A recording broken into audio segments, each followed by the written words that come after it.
Isso é muito importante. Então, quem perdeu os 4 primeiros estudos, eu acho que esse é o 5º, salvo engano, o 5º ou o 6º.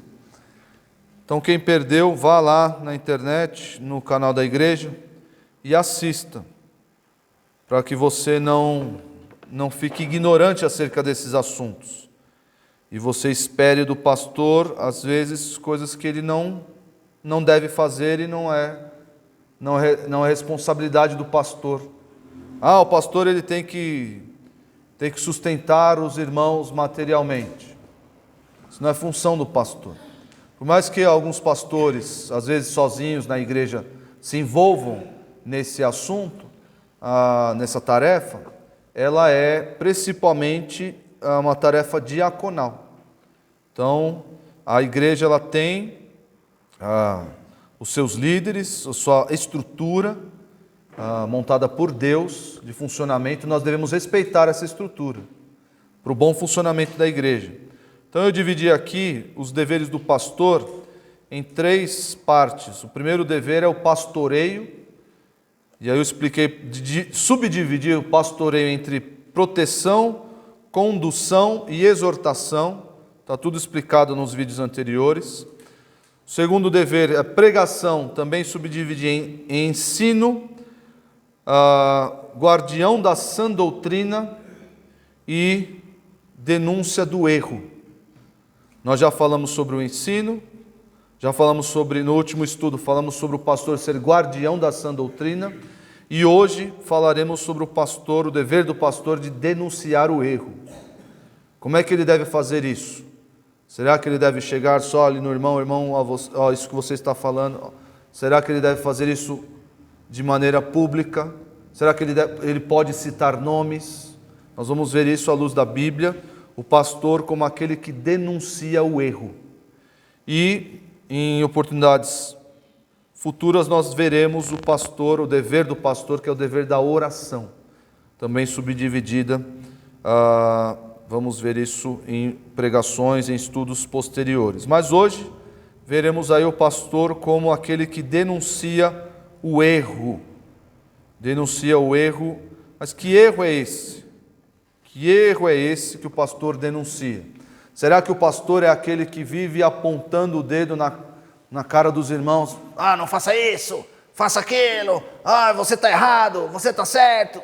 É isso que o pastor deve fazer? Ficar apontando o dedo, ficar apontando o erro dos irmãos 24 horas por dia? Não necessariamente. Essa função de exortação, ela é mútua. Ela é mútua. Em Mateus 18 nós vemos isso claramente. Se o teu irmão pecar, vá. Algumas traduções trazem o pecar contra ti, trazem o contra ti, mas não é claro ali no grego se há essa expressão contra ti.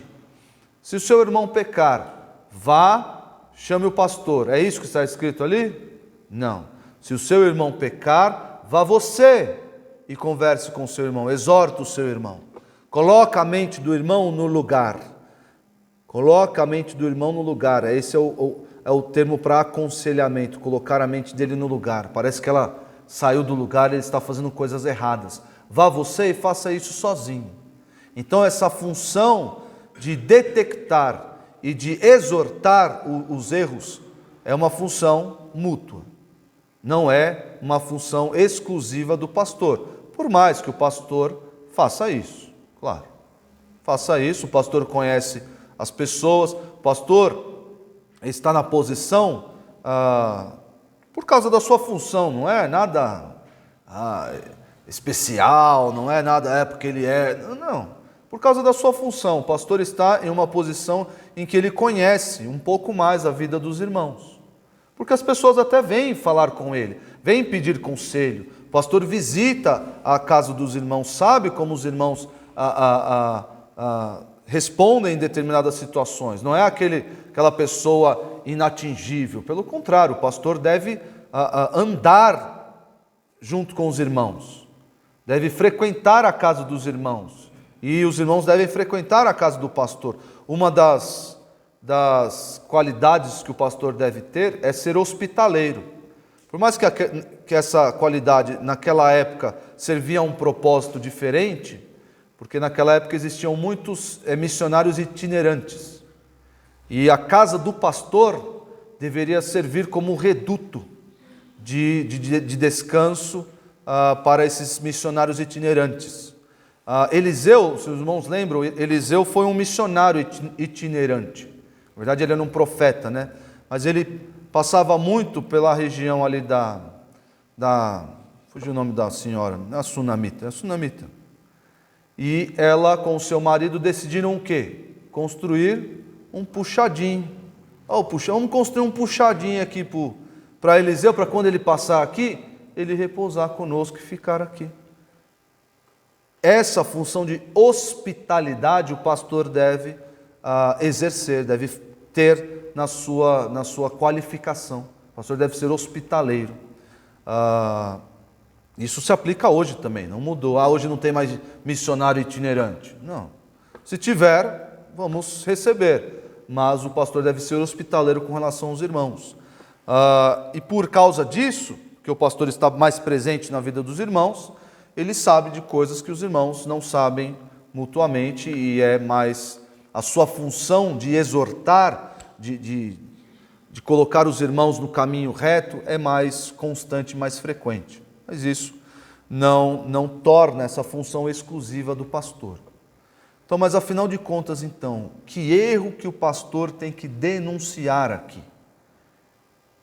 Porque o pastor, além de guardião da sã doutrina, você não só guarda a sã doutrina pregando-a. Nós falamos isso no encontro passado. O pastor deve se subordinar exclusivamente à palavra de Deus, exclusivamente ao ensino bíblico, sem inventar coisas da sua cabeça, sem ter impressões pessoais, sem impor as suas impressões pessoais ao rebanho. Não, deve estar restrito e submisso à palavra, à sã doutrina. É isso que o pastor deve fazer.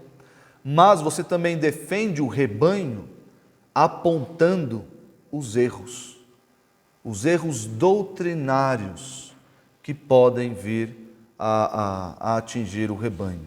Isso acontecia já no meio das igrejas. Acontecia naquela época. Nós vamos caminhar bastante pelas pastorais, obviamente, estamos falando do pastor, vamos caminhar nas pastorais. Mas isso já estava acontecendo naquela época. Pessoas estavam se infiltrando nas igrejas para ensinar doutrinas falsas. Paulo exortou os Gálatas com relação a isso, os Colossenses com relação a essas pessoas, os Coríntios com relação a essas pessoas. Existem pessoas hoje que querem infiltrar os seus ensinos falsos na igreja? Não, hoje não, pastor, hoje já somos esclarecidos. Hoje nós já temos a mente sadia. Não, o pastor nunca pode dormir com relação a esses assuntos. Ele deve denunciar o erro, ele deve falar para os irmãos: irmãos, não ouçam fulano de tal, porque o que ele está dizendo é mentira, é um falso ensino. Os irmãos não podem ouvi-lo. E o irmão, por favor, cale-se, pare de ensinar tais coisas, para não perverter o rebanho. O pastor deve fazer isso. Pastor, publicamente? Publicamente. Nós tivemos um caso aqui de um irmão que estava caminhando e estava aos poucos querendo engendrar na cabeça de alguns, e isso se espalhar, a ideia de que há na Bíblia mensagens secretas com relação aos números. Vocês acreditam nisso? Uma bênção, né? Era numerologia bíblica. 6, porque o 7, o 6, aí pula para 9 fora, e aí você encontra. Uau, nunca tinha visto isso antes. Pois é, tinha um irmão aqui no nosso meio, alguns anos atrás, esposando esse entendimento, e pior, não só estava acreditando nessas coisas, ele queria que outros fizessem coro com ele, acreditassem junto com ele. E ele começou, chamaram o irmão aqui, você já viu como é interessante esse assunto? E o irmão ouve, às vezes o irmão, sem muito conhecimento bíblico, sem muito filtro, né? Fala, nossa, que interessante, não é verdade? Eu nunca tinha visto por esse lado, nossa, que... E aí, esse aqui eu já ganhei. Aí vai no outro, encontra resistência, e assim vai. Assim vai levando o seu falso ensino no meio da igreja. O que os pastores tiveram que fazer? Notar esse irmão, falar, primeiramente procurá-lo, nós procuramos esse irmão, exortamos ele, ordenamos que ele parasse de ensinar tais coisas, de falar tais coisas no meio dos irmãos. Ele não abandonou o seu caminho e nós expulsamos esse irmão por heresia, por ensino falso. É assim que o pastor deve fazer na sua função de denunciar o erro no meio dos irmãos. Denunciar o erro, não só o erro, e aqui, como eu já disse, não só o erro moral. O erro moral nós nos acertamos aqui, todos nós, mas especialmente o erro doutrinário. Uma pessoa que está acreditando, irmã, você está começando a acreditar que os sonhos nos trazem mensagens especiais. Pastor, eu orei, eu sonhei tal coisa. Eu acho que isso tem um significado, hein, pastor? Irmã, abandone isso agora, já, antes que eu tenha que notá-la perante os irmãos e dizer, esta irmã, cuidado, porque ela tem adotado um entendimento, um ensino que não é bíblico, que não é ortodoxo. É assim que o pastor deve fazer, é a função dele ser essa barreira para a proteção dos irmãos. Mas vamos ler alguns textos, para que eu embase o que estou dizendo aqui. Abram a Bíblia em 1 Timóteo 1, 1 Timóteo 1, 3 e 4. 1 Timóteo 1, 3 e 4. Quando parti para a Macedônia, pedi a você que ficasse em Éfeso, para admoestares a certas pessoas, a fim de que não ensinem outra doutrina. Qual era a função de Timóteo em Éfeso? Está muito claro. Roguei que permanecesses ainda em Éfeso, para admoestares a certas pessoas, a fim de que não ensinem outra doutrina, nem se ocupem com fábulas e genealogias sem fim, que antes promovem discussões do que o serviço de Deus na fé. O pastor deve se preocupar, o pastor deve desenvolver, exercer a tarefa de guardar o que os irmãos falam, pensam, creem doutrinariamente. Nós, na Igreja Batista Redenção, cremos piamente, defendemos com unhas e dentes, de que a suposta manifestação, vou dar um exemplo, a suposta manifestação pentecostal dos dons do Espírito Santo é uma doutrina falsa. Batismo com o Espírito Santo como segunda bênção. Você crê no Espírito Santo, depois você é batizado no Espírito Santo e isso é evidenciado pelo dom de línguas. Isso é uma doutrina falsa, isso é errado. Isso não acontece na igreja. A igreja não funciona assim. E se alguém esposar, se alguém defender, se alguém acreditar nesse ensino, nós vamos denunciar. Porque é um ensino falso, é um ensino errado. E as pessoas na classe Novos Membros, muitos aqui vieram recentemente da classe de Novos Membros. E a classe Novos Membros é um filtro muito bom, porque o pastor Marcos conta que muitas pessoas, quando ouvem ouvem determinadas posições teológicas da nossa igreja, vêm a última vez na classe de novos membros e não voltam mais. Ah, isso é um absurdo, a igreja está expulsando as pessoas, não está acolhendo as pessoas. Meus irmãos, nós devemos lembrar que o Senhor Jesus disse que lobos vorazes se infiltrarão no meio de vós.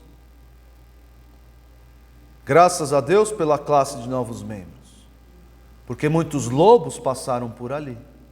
Os irmãos não sabem quantos lobos passaram por ali. O pastor talvez tenha uma vaga ideia de quantos lobos passaram por ali, mas passaram lobos ali e foram embora, graças ao exercício desta tarefa, o exercício de denunciar o erro, de mostrar: esse ensino é pecado, esse ensino é errado. Os irmãos devem se afastar disso. Os pastores devem fazer isso constantemente. Há alguns meses, o pastor Marcos fez um vídeo falando sobre o adventismo do sétimo dia. E rapidamente esse vídeo se tornou um dos mais vistos, um dos top 10 lá do nosso canal no YouTube. Porque o que ele estava fazendo? Essa função aqui, de denunciar o erro. É claro que a popularidade na internet se deu porque os adventistas foram lá querer intimidar e fazer escarcéu lá, é o pastor do demônio, pregando, você não sabe de nada, aquela coisa toda. O pastor Thomas até desabilitou lá os comentários, porque muita gente vem defender o erro, né? Defender o erro doutrinário. E a função do pastor é essa: mostrar para os irmãos, essa crença, ela é perniciosa, essa crença vai levar os irmãos a erros gravíssimos. Nós vamos ver aqui exemplos disso. Mas isso aí são só questões teológicas. A Bíblia menciona aqui, nós vamos ler o texto de Timóteo ali, mas a Bíblia menciona pessoas proibindo casamento. É uma questão prática ou não é? É uma questão prática. Imagina chegar para o Davi Leão: você não vai poder casar com a menina que você gosta. Não vai poder, não.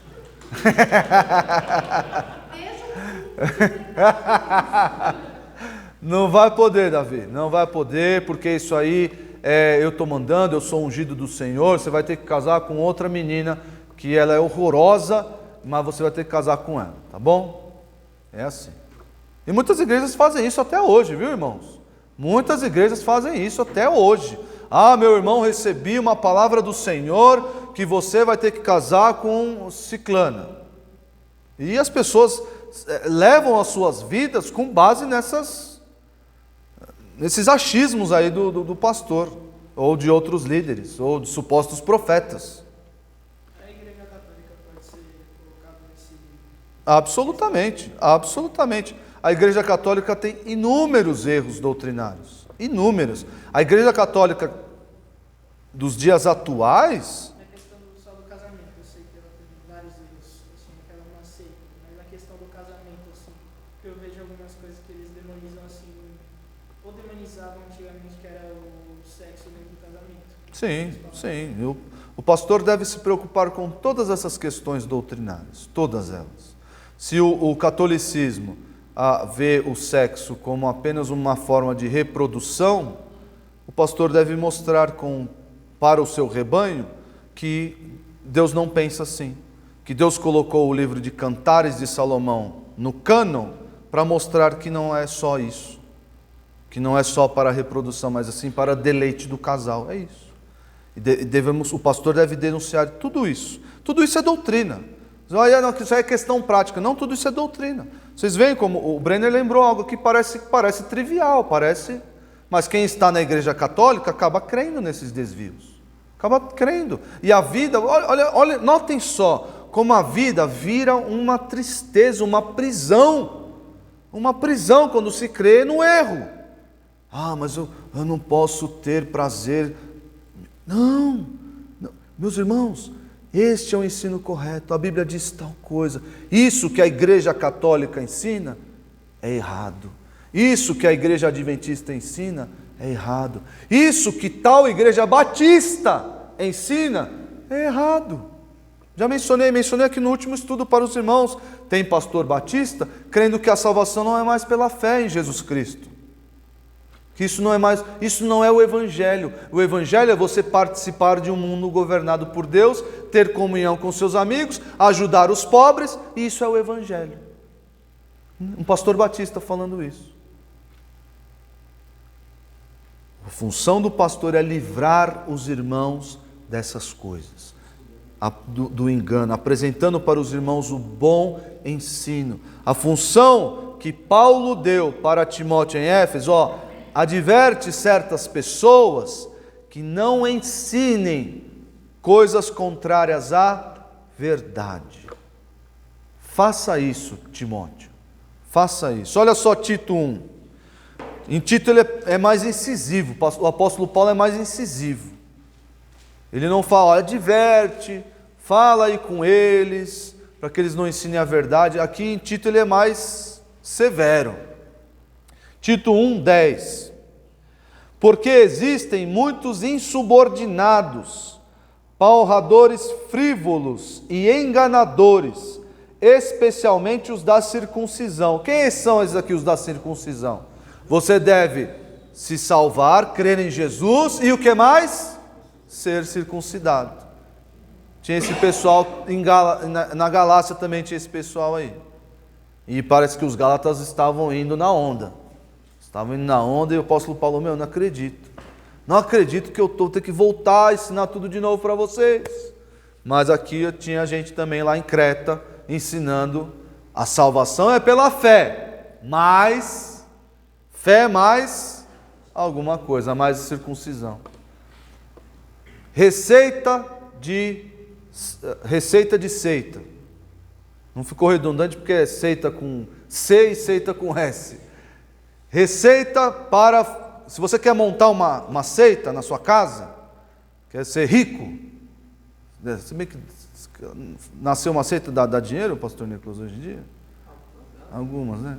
Então se você quer reconhecer uma seita, receitinha básica: salvação pela fé em Jesus, mais alguma coisa. É isso. Eles não vão negar a salvação pela fé. Eles não são doidos. Se você nega isso, aí não é cristianismo, é outra coisa, é outra fé. Não. Não, a gente crê em Jesus. Nós cremos no único Salvador, o único suficiente Salvador. Mas você tem que vir à minha igreja. Mas fora da minha igreja não tem salvação. Mas se você não guardar o sábado, você pode perder a salvação. Mas se você não tiver o batismo com o Espírito Santo, mas se você pecar, aí você põe o que você quiser nesse mais aí. Põe o que você quiser. O pastor deve estar pronto a dizer: isto é errado. Denunciar o erro. Olha só o que ele diz. O pessoal da circuncisão estava fazendo ali insubordinados, ele chama, insubordinados, não querem ouvir, não querem se submeter. Olha só o versículo 11. É preciso fazê-los calar. A ideia aqui, literal, a figura que Paulo quer formar aqui, é preciso tapar-lhes a boca. Com a mão. Você já tapou a boca de alguém com a mão? Já? Os pais aqui talvez já fizeram isso, né? O filho está dando uma birra do tamanho do supermercado. A ideia é essa. É preciso fazê-los calar. Esses homens não podem ter voz no meio da igreja. Não pode. E o pastor está ali para proteger o rebanho de pessoas assim. Ou a salvação é pela fé, mais alguma coisa. Numerologia bíblica, tal, sonhos e revelações, e Deus falou para mim, e questão do casamento. Cale-se, cale-se. Isto é errado. Vejam, notem bem, irmãos.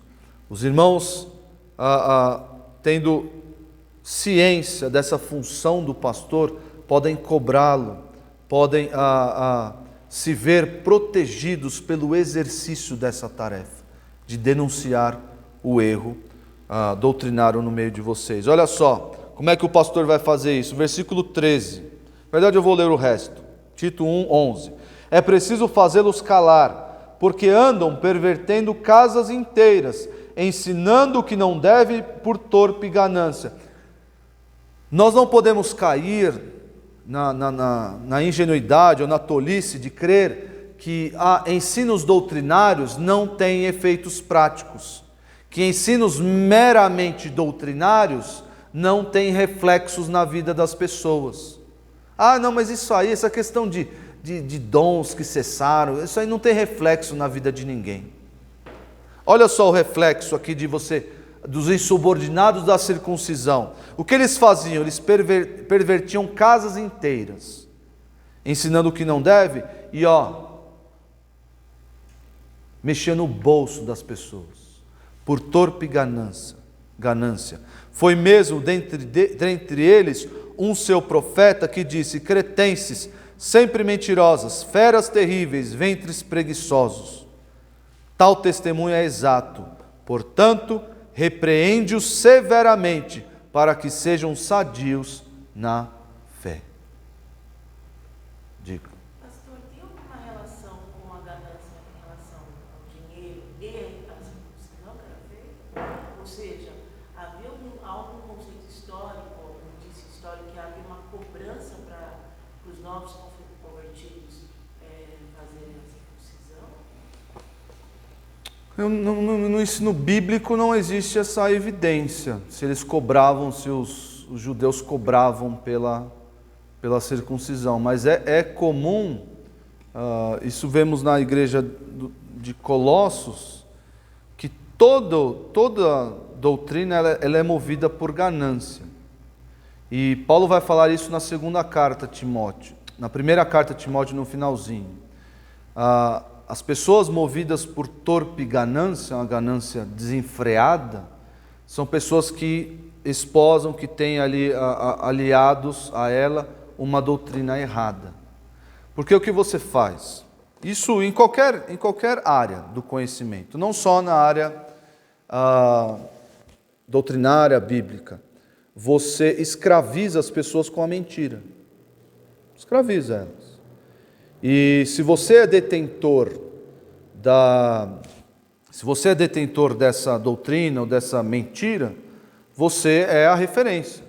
Então aquelas pessoas vão viver em função de você, em função do seu conhecimento, daquilo que você inventou, do que parte de você acerca daquela mentira. As pessoas não sabem que é mentira, acreditam na mentira, mas não sabem que é mentira.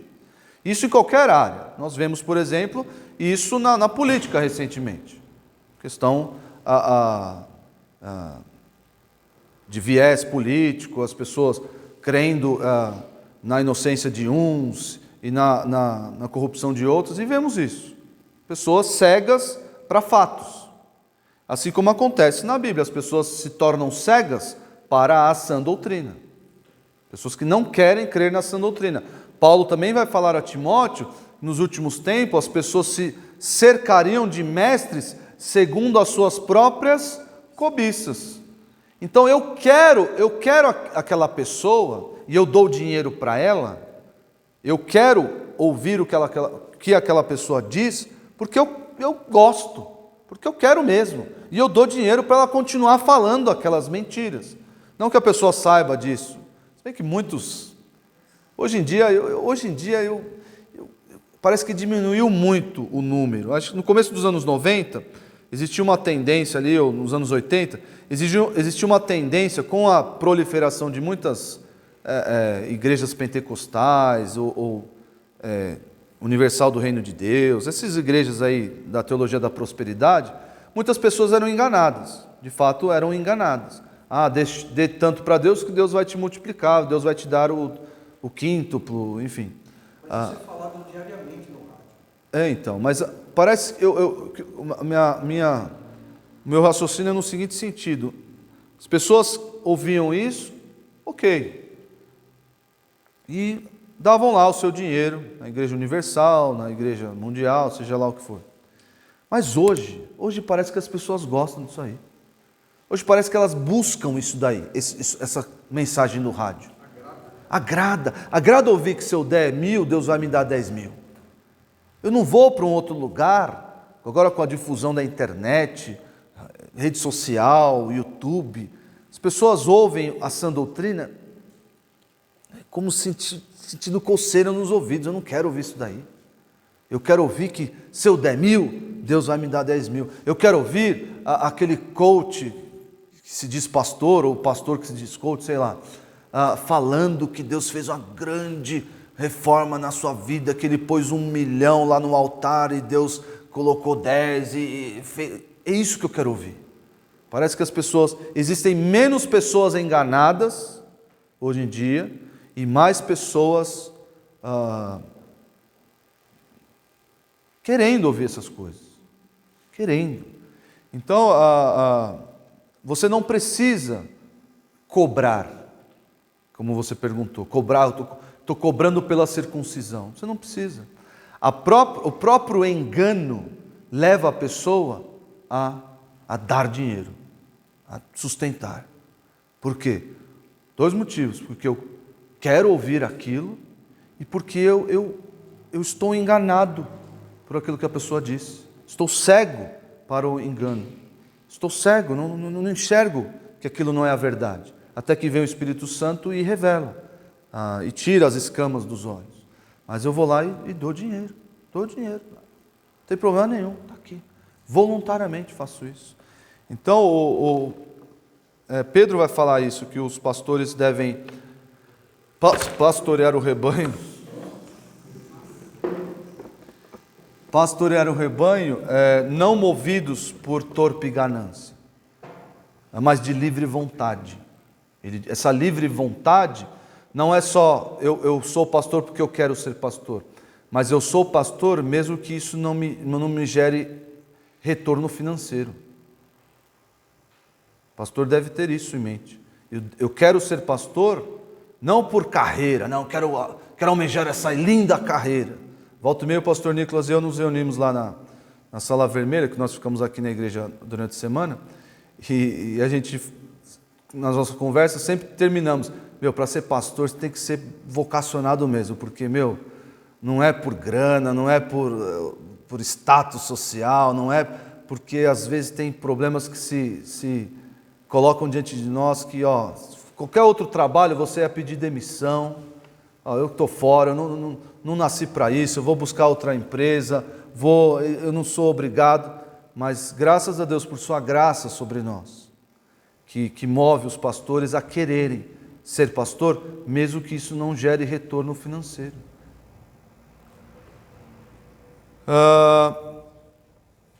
Notem aí, eu li 1 Timóteo já com vocês, abram aí agora 1 Timóteo 4. 1 Timóteo 4, versículo 1. Olha só o exercício dessa função do pastor, de denunciar o erro. O Espírito afirma claramente que nos últimos tempos alguns se desviarão da fé, dando ouvidos a espíritos enganadores e ensinamentos de demônios, que vêm de indivíduos hipócritas e mentirosos, cuja consciência está morta. Tais pessoas afirmam que é errado se casar e proíbem que se comam certos alimentos. Conhece uma seita assim? Conhecem ou não? Ou ela ficou lá no passado? Os adventistas do 7º dia se encaixam perfeitamente aqui. Comam certos alimentos que Deus criou para serem recebidos com ação de graças pelos que são fiéis e conhecedores da verdade.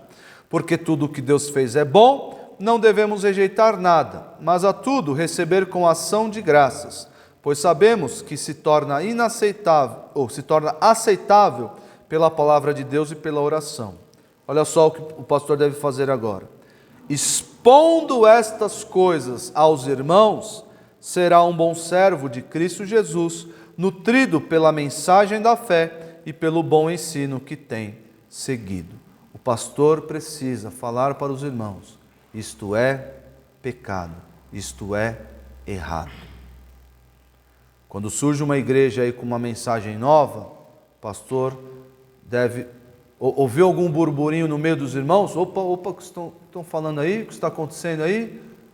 Não, isso aí é errado, isso é pecado. Deve expor, deve apagar a fagulha do erro, a fagulha da má doutrina. O extintor da palavra de Deus o pastor deve ser aquele bombeiro. Quieto. Tinha um professor, ele fazia, não sei se era pegadinha, não, acho que não era, porque coisa de internet, às vezes você acredita, às vezes não acredita, mas tinha um professor que ele usava um extintor para repreender os alunos. O aluno falava alguma idiotice lá, dava no aluno, assim. Aqueles extintor inofensivo, né? Não é extintor de água, é extintor de espuma, de pó, sei lá como é que funciona isso, né? Você, pessoal do fundão aí. O pastor tem que ficar esperto. O que estão falando ali? Como é que é? Não, isso não está bom, não. Isso não está certo. Doutrinariamente, isso é perigoso. Isso tem que parar. Porque se não parar, o que o pastor vai fazer? Vai notar as pessoas que estão adotando esse ensino, adotando esse erro doutrinário. Agora eu pergunto para os irmãos. Pergunto para os irmãos antes de ler 2 textos aqui.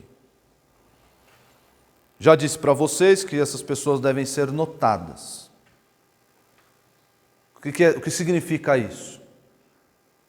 Os membros da igreja, o rebanho, deve saber o nome das pessoas que estão adotando, que estão ensinando doutrinas falsas.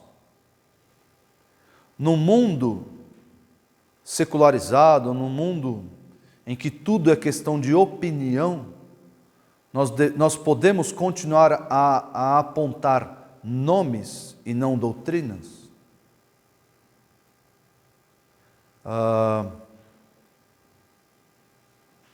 No mundo em que tudo é mimimi, em que tudo isso aí é só uma questão da sua opinião, eu como pastor posso dizer com todas as palavras que Silas Malafaia é um falso mestre? Ou eu não posso fazer isso? Eu, pastor, na minha função de protegê-los, devo dizer aos irmãos que Ed René Kivitz não deve ser ouvido pelos irmãos? Ou os irmãos, não, pastor, a gente ouve, mas retém o que é bom. É esse o pensamento que deve acontecer no meio de vocês? Você não tem nada de bom para oferecer, então. É esse? Não, pastor, a gente ouve, mas a gente retém o que é bom. Tem um rapaz, eu já mencionei isso para os irmãos, um senhor já, Rodrigo Silva, arqueólogo, adventista. Tem enganado inúmeras pessoas, e está enchendo o bolso também de muito dinheiro, dada a sua influência aí nas redes sociais. Ele é bom, ele fala muito bem, muito bem. Os irmãos não devem ouvir essa pessoa, não devem ouvir esse homem. Pastor, a gente ouve o que é e retém o que é bom. Não ouçam esse homem. Eu denunciei para os irmãos, na última pregação em Tito, aquele pastor fanfarrão, chamado Cláudio Duarte. Não ouçam esse homem. Nada. Por quê? Porque ele é um irreverente com a palavra de Deus. Parece que quando a gente se converte de verdade, essas palavras desse povo parece que nos contamina, nos faz Faz mal, não faz mal? Faz mal. Quando você conhece a verdade e ouve uma mentira, você sente. Isso não está certo. E todos esses homens são sutis em suas palavras. Todos eles, todos. Então, às vezes você pode se julgar, eu não tenho conhecimento suficiente para refutar ou para entender que o que ele está dizendo é uma mentira sutil. Então faça o melhor, não ouça nada. Não ouça nada. Por quê? Porque é função do pastor dizer, aquele pregador, aquele membro, aquele irmão, ele está ensinando doutrina errada. Não ouçam o que ele diz. Não ouçam. Nada. Nossa, pastor, é muito radical isso. Será que no mundo atual nós devemos continuar fazendo isso? Não somos mais modernos? Não somos evoluídos? Olha só o que o apóstolo Paulo fez em 2 Timóteo 2. 2 Timóteo 2. Evite as conversas, 2,16. 2 Timóteo 2,16. O cara é cheio das programações ainda. Evita igualmente os falatórios inúteis e profanos, pois os que deles usam passarão a impiedade ainda maior. Além disso, a linguagem deles corrói como câncer, entre os quais se incluem Himeneu e Fileto. O apóstolo Paulo não teve papas na pena para colocar o nome desses dois indivíduos no texto bíblico. Tem um certo pregador aí que diz tal coisa, os irmãos fiquem espertos. Pastor, fala quem é. Fala quem é. E os irmãos devem acatar imediatamente. Se há respaldo bíblico, irmãos devem acatar imediatamente. Existem Himeneus e Filetos, e o ensino deles alastra como câncer. É uma figura muito grave, muito chocante.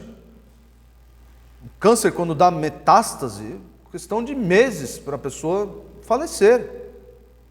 Não tem problema, eu ouço aqui na rádio, eu ouço aqui no podcast, não tem problema.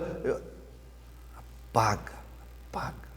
Deixa eu só terminar de lembrar dessa pessoa, esqueci o nome dele, Joel J. Jovens já ouviram falar desse rapaz? Não? Já ouviu falar? Ele não se denomina pastor, salvo engano. Ele não se denomina pastor. Mas ele eu o acompanhava porque ele era muito envolvido com o primo rico. Como é que é o Tiago Negro, o pessoal do financeiro, das finanças, né? E eu estava acompanhando esses caras aí, queria aprender um pouco mais sobre finanças. E esse Joel J virou o guru espiritual desses camaradas todos aí.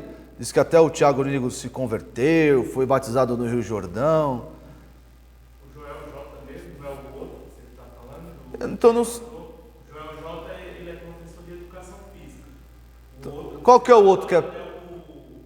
Um moreno. Não, é o Tiago Brunet. É o Tiago Brunet, sim. Mas o Joel J também. Os dois. O Tiago Brunet, ele se denomina como pastor, né? Então, parem de ouvir esse homem. Parem de ouvir esse homem. Parem. Imediatamente. As mentiras, as sutilezas são inúmeras. Mas pastor, eu estou procurando ele para ouvir questões de finanças. Não precisa. Eu imediatamente parei de seguir, parei de ouvir, porque o evangelho que esses homens apresentam é o evangelho misturado ali com não necessariamente com finanças, mas não é evangelho, exatamente. O evangelho misturado com alguma coisa não é o evangelho. Não é o evangelho. Então é um evangelho misturado ali com prosperidade, mas não é a teologia da prosperidade exatamente. Então é aquela coisa, é a teologia do coach.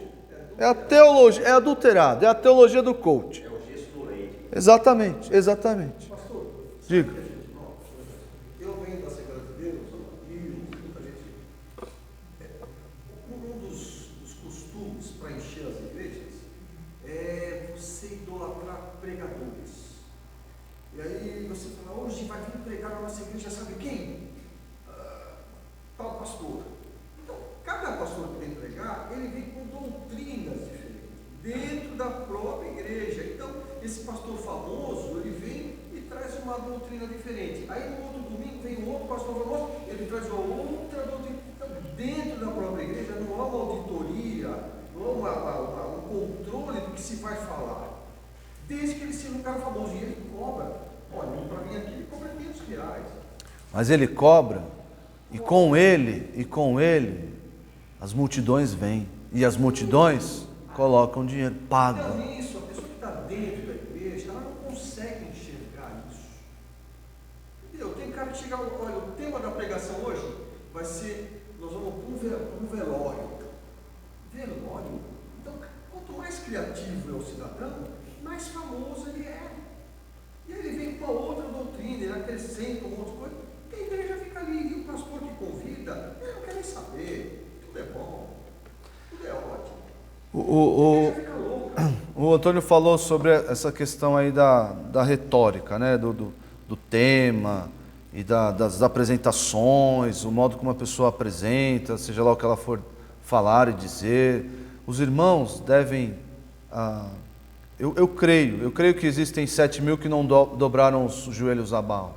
São as colunas de uma parede que nós não vemos, mas elas estão lá.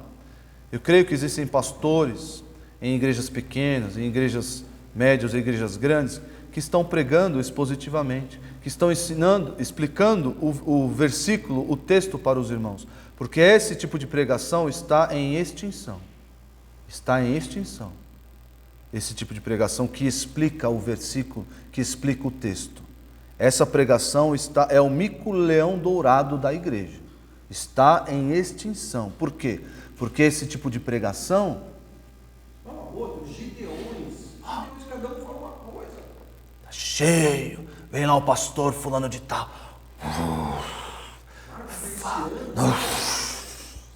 E enche a igreja. E aquela coisa. Enche a igreja de incrédulos. Pessoas que acham que são crentes. E aí, quem está na igreja, quem é o crente verdadeiro, o crente fiel, se sente mal, não se sente nutrido, começa a definhar.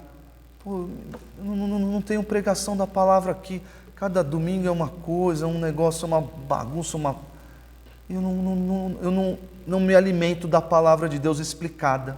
Um texto explicado, não tem mais isso. Não tem. É que nem discernimento na política. Com quem Pedro Macedo está sentado agora para negociar? Lula. Isso aí vai longe, meu amigo. Isso aí vai longe. Mas, pastor, eu me preocupo, assim, não sei se é uma preocupação geral, mas muito pessoal, com esses pastores que vêm com uma abordagem no âmbito mais profissional. Por exemplo, esse citado, desse arqueólogo. Eu confesso que eu assisti coisas dele justamente por eu não ver muito no meio evangélico pessoas falando de arqueologia. E ele, como tem uma boa oratória e tudo mais, eu comecei a assistir. Só que aí vem os ensinos dele. Né? É sempre assim. É sempre então, assim. isso também é muito perigoso. Para além dessas evidências claras do meio evangélico, tem essas questões da profissão. Então, você segue um advogado que traz algum conceito jurídico, associa a Bíblia, que associa... então, eu acho que isso é muito complicado. Então, é por isso que é muito importante, mas imprescindível. Os irmãos precisam crescer em conhecimento. Precisam crescer em conhecimento bíblico, para não serem reféns desses homens, para não serem reféns de maus pastores, para não serem reféns de coaches e seja lá o diabo que for. Cresçam em conhecimento, para que a cabeça de vocês não seja feita pela opinião desses homens, mas a cabeça de vocês seja feita pela palavra. E eu posso dizer, o que ele está dizendo é bom, o que ele está dizendo é mau. Quer ver um exemplo? Parece um exemplo tosco, mas é um exemplo de sutileza. Esse Rodrigo Silva aí foi lá, o arqueólogo foi lá para Israel. Foi lá para Israel e está fazendo viagem agora guiada lá em Israel, tudo mais e tal. E aí ele vem, fez um daqueles vídeos lá, estou aqui onde era onde era alguma coisa importante lá na Bíblia, e ele falou, você sabia que existe aquele versículo, bem-aventurados os humildes, os pobres de espírito. Já viram isso? Os pobres de espírito, pois deles é o reino dos céus. Olha só a explicação que ele deu para pobres de espírito. Pobres de espírito, meus irmãos, é uma pessoa que tem um conceito baixo de si mesmo. Isso é bom para o crente. Ele não pensa, ele não é cheio de si. Ele não acha que ele é o bonzão. É uma pessoa humilde de espírito. É isso que é uma pessoa pobre de espírito. Não tem nada mirabolante nisso. Estou falando que é feliz o pobre de espírito. Pessoa que tem um conceito acerca de si mesmo baixo. É isso, é só isso. Mas não, tem que ter algo a mais. Porque tendo algo a mais, tchim, tchim, é views, é likes, é gente vindo para... É isso, olha só. Encontraram lá uma versão hebraica do texto de Mateus, das bem-aventuranças, e lá nesse texto de Mateus, diz lá, o pobre, a palavra tal, que é a pessoa que é curvada. A pessoa que é... Já viu, né? A pessoa que é curvada. E essa pessoa ela é curvada no espírito, e espírito em hebraico é ruá. E ruá pode ser vento, sopro. Então a pessoa que é curvada no sopro, quem é curvado no sopro, meus irmãos? O trigo. O trigo é curvado. Quando o vento sopra, o trigo se curva. Bem-aventurado esses que se curvam, são curvados pelo Espírito, e deles é o reino dos céus. Olha só. A priori você não vê nada de errado nisso. Mas, meus irmãos, eu como crente, detentor da iluminação que o Espírito Santo me dá para entender o texto simples, eu preciso... Eu sou como o feixe de trigo. Abadio, você tá gordinho para um feixe de trigo, hein, Abadio? Os caras vão te chamar de joio, hein, Abadio? Cuidado, hein? Para curvar o Abadio ali, precisa de um furacão ali, ó.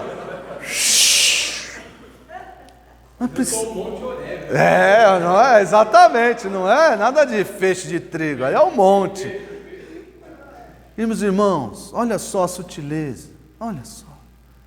Faz tudo um estardalhaço, porque isso, XYZ. Eu não entendo o hebraico, então eu vou acreditar no que ele está falando. E é sempre o mesmo padrão. Sempre. Tem um versículo simples que é, não, é isso, você sabe falar isso, acabou. Mas ele tem que dar uma curva de ir para o hebraico, depois ir para Israel, depois ir para... Inventam coisas, tem nada de feixe de trigo, tem nada. O texto bíblico, as bem-aventuranças foram escritas em grego. É óbvio, o Senhor Jesus falava em aramaico, claro. Mas agora eu vou pegar a versão que Jesus falou. Não tem nada disso. O texto bíblico foi escrito em grego. E nós podemos confiar na inspiração do texto bíblico. Não preciso, agora eu vou lá na versão, achar a versão de Jesus falando em aramaico. Uma madrugada. Não se deixe enganar por esses papinhos aí. Isso aí, está proliferando. Por quê? Porque muita gente não quer estudar a Bíblia. Aí ouve um negócio desse, esse cara manja, hein? Esse cara, ele entende. Que nem você pegar aí um assunto que você não sabe nada, pega aí um assunto aí. O pastor Nicolas agora manja bastante de mecânica. Que ele teve um carro velho. Quem tem carro velho... entende bastante de carro, que peça vai aonde, qual peça dá problema. Mas pega um jovem que nunca abriu um capô, não sabe que lá dentro tem um motor que faz o carro. Aí quando ele ouve a expressão, sei lá, solenoide, uau, nossa, pegou a solenoide. Rapaz, não, esse aí manja de carro, hein? Esse manja de carro. Trocador de calor. Nossa, nem sabia que tinha isso no carro. Mas você faz isso. Chega com o pastor Nicolas. O pastor Nicolas não é mecânico. Não é mecânico. Ele manja um pouco mais de carro agora. Mas você vai... Pastor Nicolas, precisa abrir um câmbio aqui, comprar as peças. Ih, aí já... Quem que vai saber fazer isso é o mecânico. Então, essas coisas servem, meus irmãos, para impressionar os incautos. É isso. Se os irmãos não crescerem em conhecimento da palavra, vão sair impressionados por qualquer coisa. Por qualquer coisa. Para terminar, o apóstolo Paulo aqui, apontando os nomes, 1 Timóteo 1, 18. O pastor deve denunciar o erro doutrinário e as pessoas que estão adotando esse erro, ensinando esse erro doutrinário. Não pode ser mimimi. É tal pessoa, não vou mencionar quem. Não, tem que mencionar. É fulano de tal. Tem que mencionar, tem que chamar por nome. O apóstolo Paulo chamou por nome. 1 Timóteo 1,18. Este é o dever que te encarrego, ó filho Timóteo, segundo as profecias de que antecipadamente foste objeto. Combate, firmado nelas o bom combate, mantendo fé e boa consciência, porquanto alguns, tendo rejeitado a boa consciência, vieram a naufragar na fé. E dentre esses se contam Himeneu e Alexandre, os quais entreguei a Satanás para serem castigados, a fim de não mais blasfemarem. É bom que com o apóstolo Paulo não tem chororô, não tem churumelas. O ensino deles é como câncer. E eu entreguei esses homens a Satanás, para que eles parem de blasfemar. Entregar a Satanás aqui, meus irmãos, nós temos um paralelo com o que foi feito lá em 1 Coríntios 5, quando havia aquela situação lá na igreja em que o filho estava dormindo, estava se envolvendo com a madrasta, com a mulher do pai. E isso era tão escandaloso que a igreja deveria já ter feito, né? O apóstolo Paulo diz, vocês já deveriam ter feito isso. Quer expulsar e entregar essa pessoa a Satanás para a destruição do corpo. O espírito sendo salvo. São crente ali, crente naquele momento. Mas entregar a Satanás. Não tem meias palavras, não tem como adocicar, como suavizar essas coisas. Não tem. A Bíblia é muito clara. O apóstolo Paulo não... nós vamos agora, porque estamos num momento diferente. Não tem. Tem que usar os termos bíblicos, tem que apontar do jeito que a Bíblia aponta. Tudo isso para a proteção dos irmãos, para a proteção da igreja.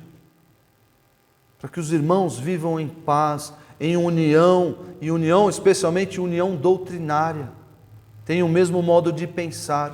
Imaginem vocês, imaginem os irmãos aqui, numa igreja, que o pastor não se preocupa com isso. Cada um crê no que acha que deve crer, cada um pensa o que deve pensar. Imagine, seria legal, seria agradável viver aqui? Eu não gostaria, não. Eu não gostaria. Chego lá para conversar com o Jimmy, o Jimmy vem com uns papos de revelação, de que ouviu Deus falando lá atrás da casa dele. E aí eu vou falar com o outro irmão vem falar os números, que o irmão deve prestar atenção nos números, que o pastor agora fez 37 anos, e 3 com 7 dá 10, eu não gostaria, é um negócio, uma salada. Você vai naqueles buffet, eu não comi, isso aqui eu não comi, seu prato está desse tamanho, você come aquele prato de pedreiro, sai dali indigesto, aquela coisa cheio, querendo um eno, um epocler para ver se ajuda a descer, porque aquele negócio... é função do pastor temperar a igreja com a sã doutrina e tirar o que é mal, tirar e apontar, não ouçam fulano de tal, não ouçam ciclano, porque isso vai estragar, vai corroer a igreja como um câncer. Alguém tem alguma dúvida? Vamos orar. Senhor nosso Deus, muito obrigado por esse momento aqui em torno da Tua Palavra. Dá-nos, ó Deus, aos pastores especialmente, coragem, destemor, para se colocar contra o erro doutrinário, contra a mentira sutil que se infiltra no Teu rebanho, na Tua igreja.